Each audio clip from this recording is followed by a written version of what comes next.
Assalamualaikum warahmatullahi wabarakatuh.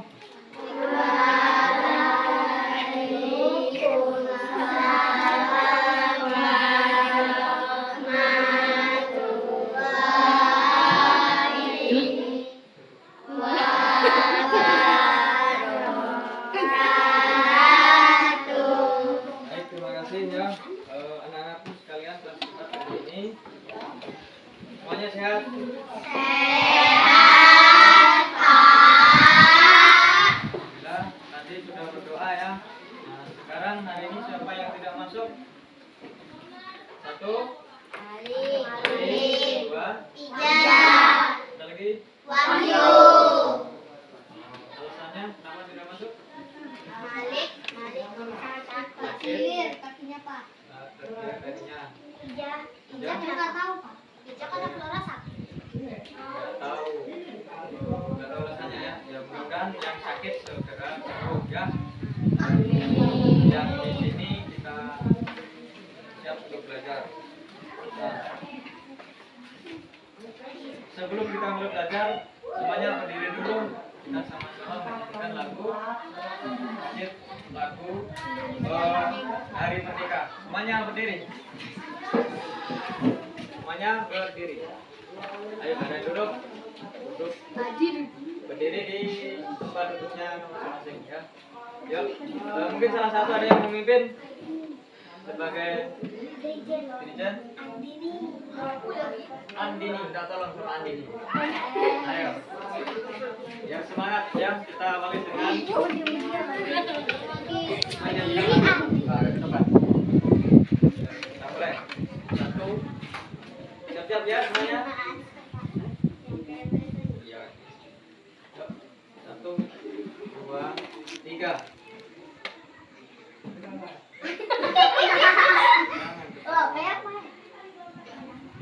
Ayo.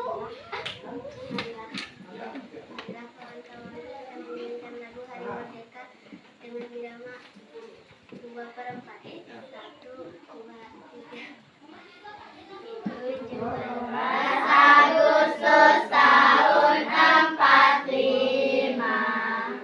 Itulah hari kemerdekaan kita. Hari merdeka nusa dan bangsa. Hari lahirnya bangsa Indonesia. Merdeka, sekali merdeka tetap merdeka. Selama hayat masih dikandung badan, kita tetap setia, membela negara Indonesia. Kita tetap setia, membela negara kita. Terima kasih, kemudian ya, duduk.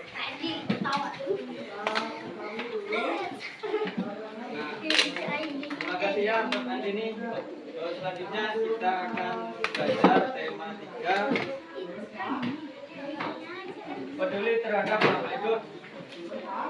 Buku paket sudah pasti bagikan. Silakan kalian kita awali. Buka halaman 1. Buka dari halaman 1. Pertama ya.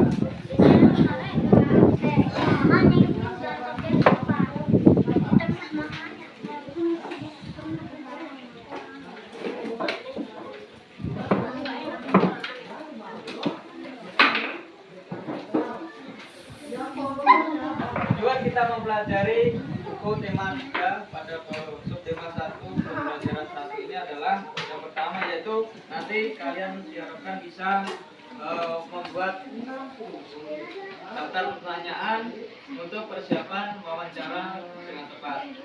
Nah, untuk selanjutnya kalian bisa membuat pertanyaan tertulis di lembar kerja yang sudah nanti aku bagikan ya. Terus selanjutnya ada gambar, nanti ada kalian disuruh menjelaskan cara mengatasi masalah keseimbangan lingkungan dengan tepat. selanjutnya nanti kalian akan mengamati dalam buku ini nanti ada dataran tinggi, dataran rendah, dan pantai, dan cara memanfaatkannya nanti bagaimana. Ya. Baiklah, untuk mengawali kita pelajaran hari ini, dilihat di halaman 1 itu. Nah, kalian lihat gambar yang di sini tuh gambar apa? Ya, gambar orang sedang memegang padi. Nah, padi itu adalah salah satu bahan yang nantinya kita akan makan sebagai kebutuhan kita sehari-hari. Padi kita olah menjadi apa? Beras itulah yang akan kita konsumsi. Ya. Nasi itu sebagai makanan pokok. Pokok itu artinya apa? Makanan pokok berarti makanan yang utama. Setiap hari kita pasti memakan nasi. Kalau nggak makan nasi, kadang kita sudah merasakan badan kita terasa lemes, ya kan? Namanya makan, kalau di Indonesia pasti makannya namanya makan nasi, ya. Tapi adakah makanan lain selain makanan pokok itu selain nasi? Ada? Ada? Bisa disebutkan? Jagung, singkong, makanan pokok selain nasi. Pokok itu artinya yang utama. Kalau di Jawa, di Kalimantan itu masih makan nasi. Tapi kalau di wilayah Indonesia bagian timur, contohnya Papua, itu makan makanan sagu. Ya.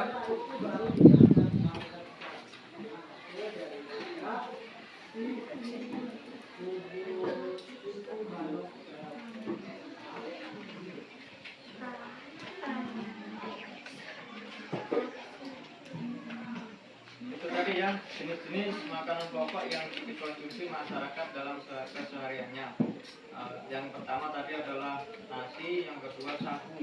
Ya, kalau singkong sama jagung itu adalah ya tambahan, bukan yang pokok ya.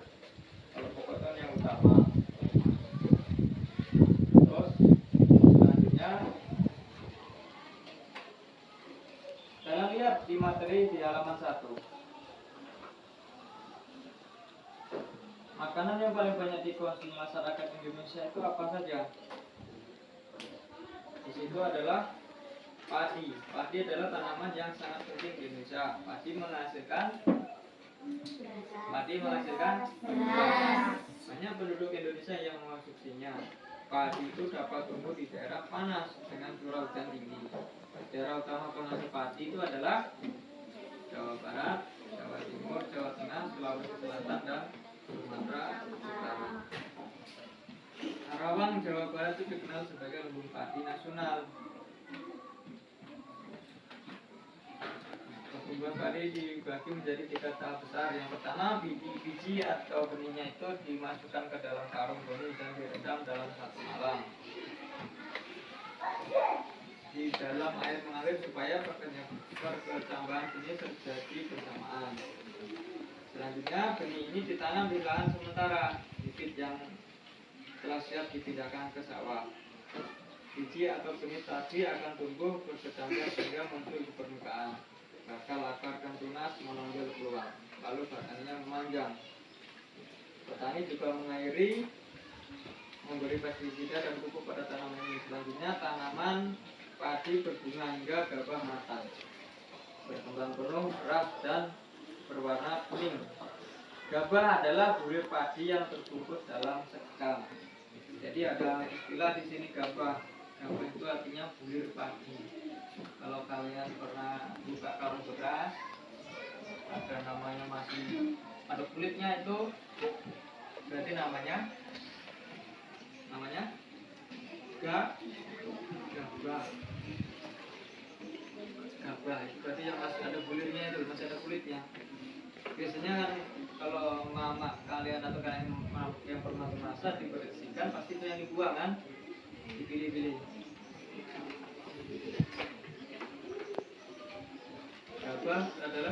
padinya terbungkus dalam sekam kulit padi. Gabah ini nantinya yang akan dijadikan benih lagi. Nah, kemudian tahap pertumbuhan itu berlangsung selama 110 hingga 130 hari. Ini 3 sampai 4 bulan itu padi itu sudah bisa dipanen.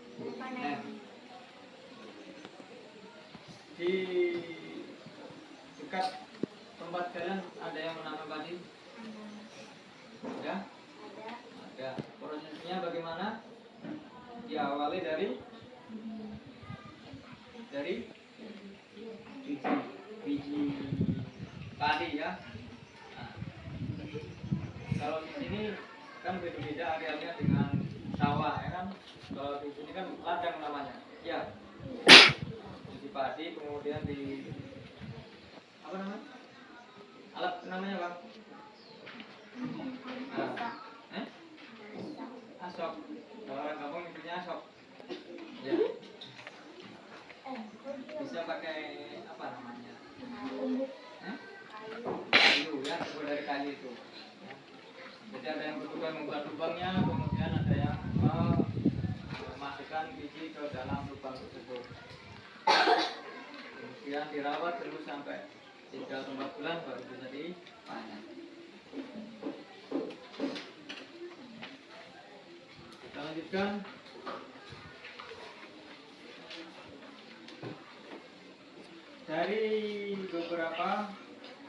Dari bacaan tadi, adakah yang bisa membuatkan daftar pertanyaan? Coba minta tolong salah satu di antara kalian maju membuat kalimat tanya tentang bacaan tadi. Salah satu bapak minta. Siapa yang bisa? Kata tanya itu menggunakan kata apa saja digunakan dalam kata tanya? 1. Apa? Kemudian mengapa? Yang ketiga siapa? Yang keempat apakah dengan apa? Bersama. Bagaimana? Satu lagi. Berapa? Coba Pak Guru minta salah satu di antara kalian memberikan contoh ke depan menggunakan kata tanya tadi terkaitannya dengan bacaan yang sudah kita baca sama-sama tadi. Pak Guru kasih 1 menit atau nanti kalau ada maju Pak Guru tunjuk saja. Coba salah satu di antara kalian bisa maju, buatkan salah satu aja kalimat tanya. Menuliskan ke depan. Silakan. Sambil dipahami dulu bacaannya.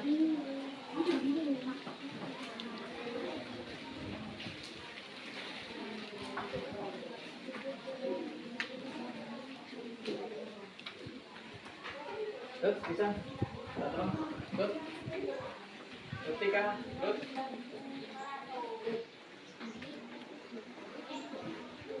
Di antara dua itu. Di mana, kapan, apa, mengapa, di mana, bagaimana. Silakan. Tepuk tangan, Dut.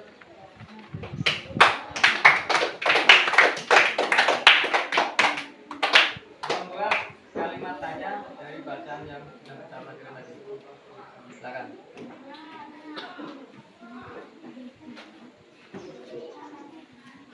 Di mana? Menggunakan kata tanya di mana?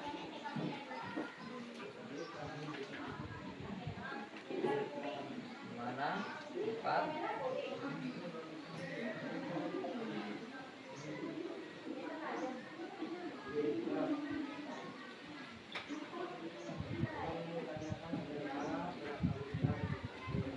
Bagus, tepuk tangan dulu.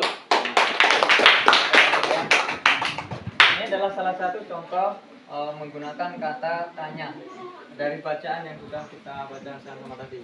Di mana tempat menanam padi itu, kata tanya yang digunakan adalah kata tanya di mana. Jangan lupa di akhir kalimat diberi tanda apa ini?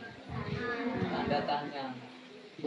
Kemudian untuk menjawabnya, tempat menanam padi itu adalah tempat menanam padi